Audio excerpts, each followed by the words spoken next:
When Jesus said, "Take up your cross," he wasn't talking about bad days. He wasn't talking about stress. And he definitely wasn't talking about minor inconvenience. He was describing something far more unsettling. Most Christians think take up your cross means enduring hardship. But in the first century, it meant walking toward your own execution. And if that's true, then we may have misunderstood one of Jesus's most serious commands. Let's slow down and look carefully at what he actually meant. In Matthew 16:24, Jesus says, "Whoever wants to be my disciple must deny themselves and take up their cross and follow me." That sentence is familiar, but familiarity often dulls impact. Because in Jesus' world, the cross was not symbolic.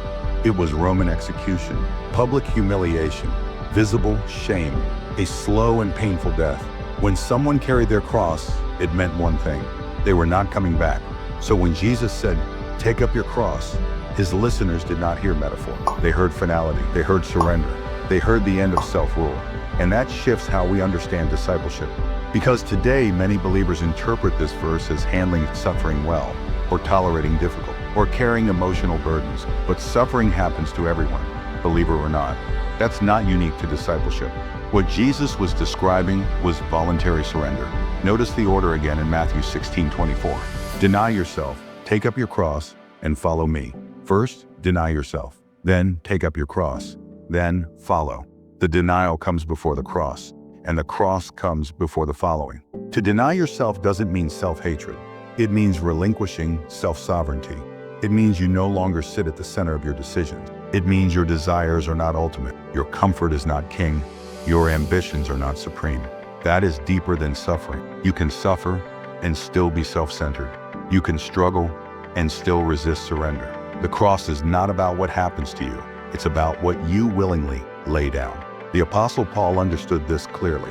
In Galatians 2:20, he writes, "I have been crucified with Christ, and I no longer live, but Christ lives in me." That language is intentional. He doesn't say, "I am struggling with Christ." He says, "I have been crucified." Crucifixion implies death to independent authority.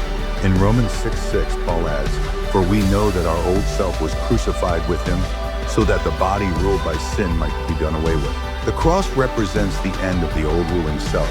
That's why Jesus adds a critical word in Luke 9:23.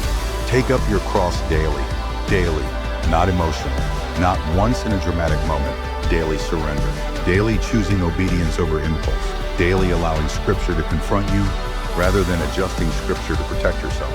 And this is where many misunderstand the command. They assume the cross is the hardship God assigned them. But biblically, the cross is the death of the old self.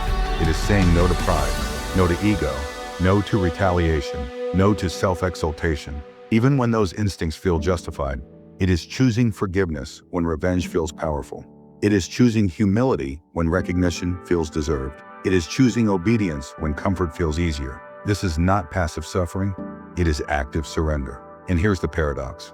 Immediately after calling his followers to take up the cross, Jesus says in Matthew 16:25, "For whoever wants to save their life will lose it, but whoever loses their life for me will find it." This sounds contradictory. Lose your life to find it. But he is not speaking about physical survival. He is speaking about control. When you cling to self-rule, you lose the deeper life God intends. When you release self-rule, you gain freedom. Because when self dies, fear weakens. When self dies, approval loses power. When self dies, pride begins to loosen its grip. Taking up your cross is not walking around miserable. It is walking free from the tyranny of self. And that is far more transformative than enduring hardship. So what does this look like practically? It looks like asking hard questions. Am I choosing comfort over obedience? Am I defending pride instead of surrendering? Am I following Christ or just fitting him into my plans? Taking up your cross daily means submitting your will, even when your will feels reasonable. It means trusting Christ's authority above your instincts. And that's why this teaching is uncomfortable, because discipleship is not self-improvement. It is self-surrender. It is not adding Jesus to your life. It is yielding your life to him. If this teaching has helped you understand Jesus' words more clearly, kindly subscribe to Bible Applied, like this video so others can engage with thoughtful, practical biblical clarity.